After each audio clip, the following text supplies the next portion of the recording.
صحیح ہو. بسم اللہ الرحمن الرحیم. شروع کر رہے ہیں سب دوستوں کی اجازت سے. بایزید آمد شبی بیرون ز شهر، از خروش خلق خالی دید شهر. بایزید ایک رات شہر سے باہر آئے، لوگوں کے ہنگامے سے بالکل ہٹ کے الگ تھلگ ہو کے. دیکھا کہ رات کو جو باہر آئے ہیں اس طرح تو ہر طرف خلوت ہے، کوئی آدمی نظر نہیں آ رہا، کوئی آدمی نظر نہیں آ رہا. ماهتابی بود بس عالم فروز، شب شده از پرتو او مثل روز. چاند چمک رہا تھا اور اس کی چمک سے ساری دنیا چمک رہی تھی. شب شده از پرتو او مثل روز.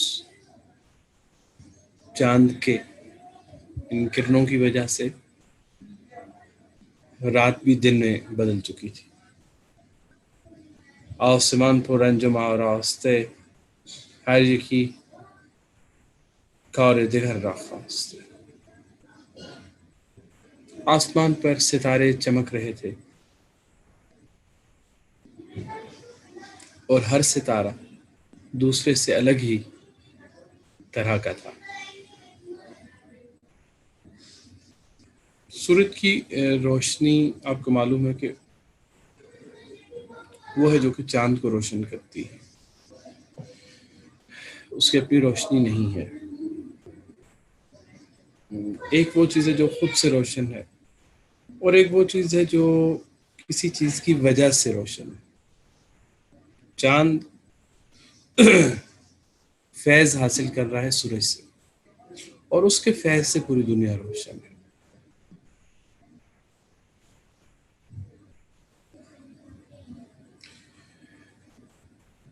آسمان پر انجم آراسته، هر یکی کار دیگر را خواسته. شیخ چندانی که در صحرا بگشت، کس نمی جنبید در صحرا و دشت.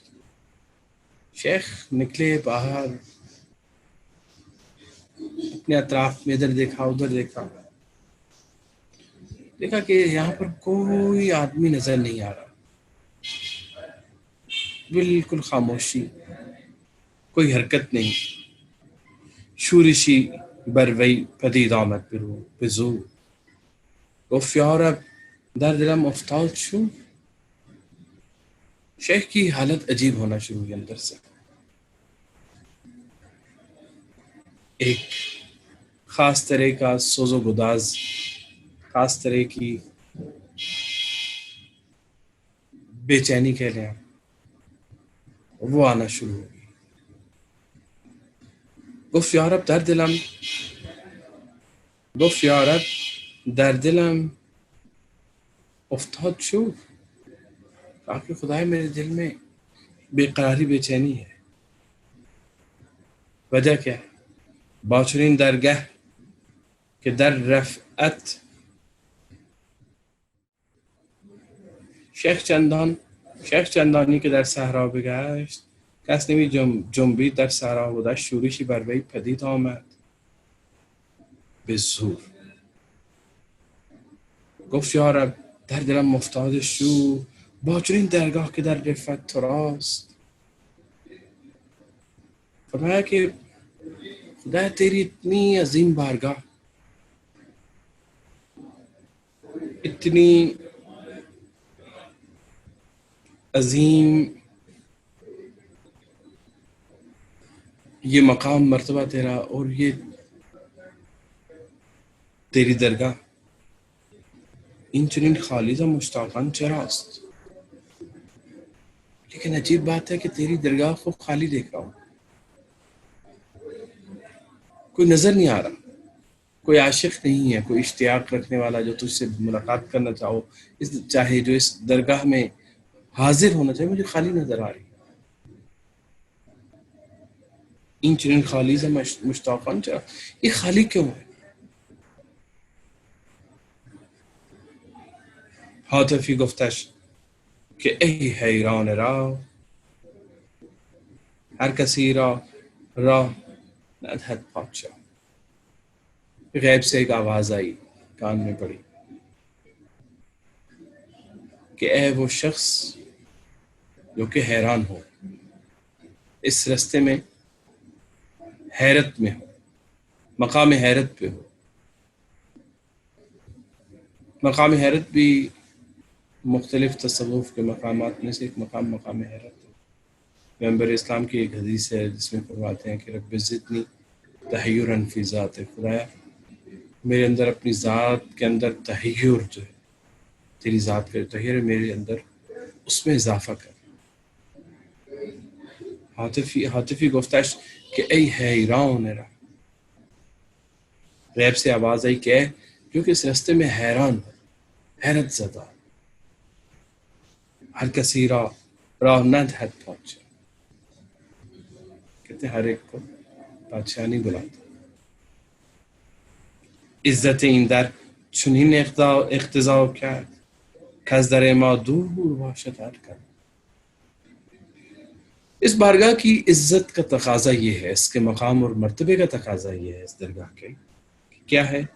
کز در ما دور باشد ہر کن، کہ ہم سے ہر گدا، ہر ایرا غیرہ مانگنے والا وہ دور رہے. یہ وہ جگہ تھوڑی جہاں پہ ہر کسی کو موقع مل جائے وہ آ جائے. چون حریم عز ما نور افکنند غافلان خفته را دور افکند. چون حریم عز ما نور افکنند، جب ہمارا نور ہمارے حریم کا یہ جو ریلم ہے، عزت کا یہ جو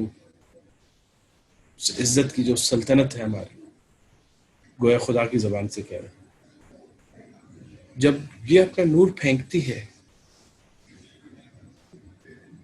غافلان خفترا دور رکھے، تو وہ لوگ جو کہ غافل ہیں، سوئے ہوئے ہیں. سونا اور غفلت دونوں کو ایک معنوں میں استعمال کریں. جو غافل ہے وہی سوئے ہیں، جو سوئے ہیں وہ غافل ہیں، اور جو دم غافل سو دم کافر. غافلان خفترا دور افکنند، غافل سوئے ہوئے غافلوں کو دور پھینک دیتی. یہ اپنے قریب نہیں آنے دیتی. ہماری عزت کا یہ تقاضا ہے کہ سوئے ہوئے یہاں پہ غافل وہ نہیں آ سکتے. سالها بودن مردان انتظار تا یکی را بار بود از 100,000. یہاں پہ تو انتظار میں کئی سال گزر جاتے ہیں. بڑے بڑے ہماری اس درگاہ میں پہنچنے کا انتظار کر رہے ہوتے ہیں. تا یکی را بار بود از 100,000، لاکھوں میں سے کسی ایک کو اس درگاہ میں جانا نصیب ہوتا ہے. کوئی ورلیاں موتی لیتے رہے، کوئی لاکھ ہزاروں میں، کوئی کروڑوں میں کوئی ایک، ایسے تھوڑے جو آئے وہ چلیں جی. سالها بودن مردان، اور انتظار میں سالوں، کئی سال. تا یکی را بار بود از 100,000، جمله مرغان زهول و بیمرار بال و پر پرخون برآوردن به ما. جب یہ حالت اچھا یہاں تک تو حضرت بایزید کی کہانی تھی، آگے پھر وہ تھوڑا سا وضاحت کر. میں یہیں پہ تھوڑی دیر کے لیے رکتا ہوں. دوستوں میں سے کیا ایسا ہو سکتا ہے کہ ہم کوئی یہاں پہ ویڈیو شیئر کر سکتے ہیں یوٹیوب سے جو سب سن سکیں؟ ہاں جی آپ بتائیے. جی کوکس ویڈیو میں ایک گانا گایا گیا ہے، میں چاہ رہا ہوں ذرا یہی سن لیتے ہیں. ماروی سرمد اور وہ کیا نام ہے ان کا، سائیں ظہور نے چل میلے نو چلیے.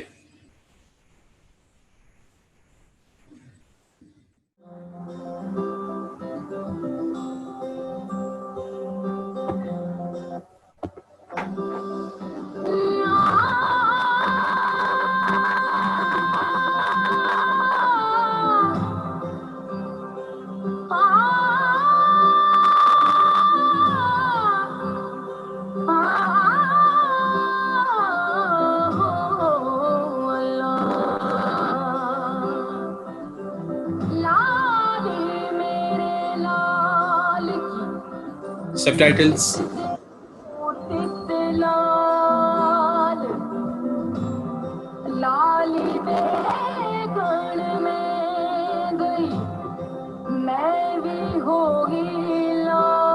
Thank you.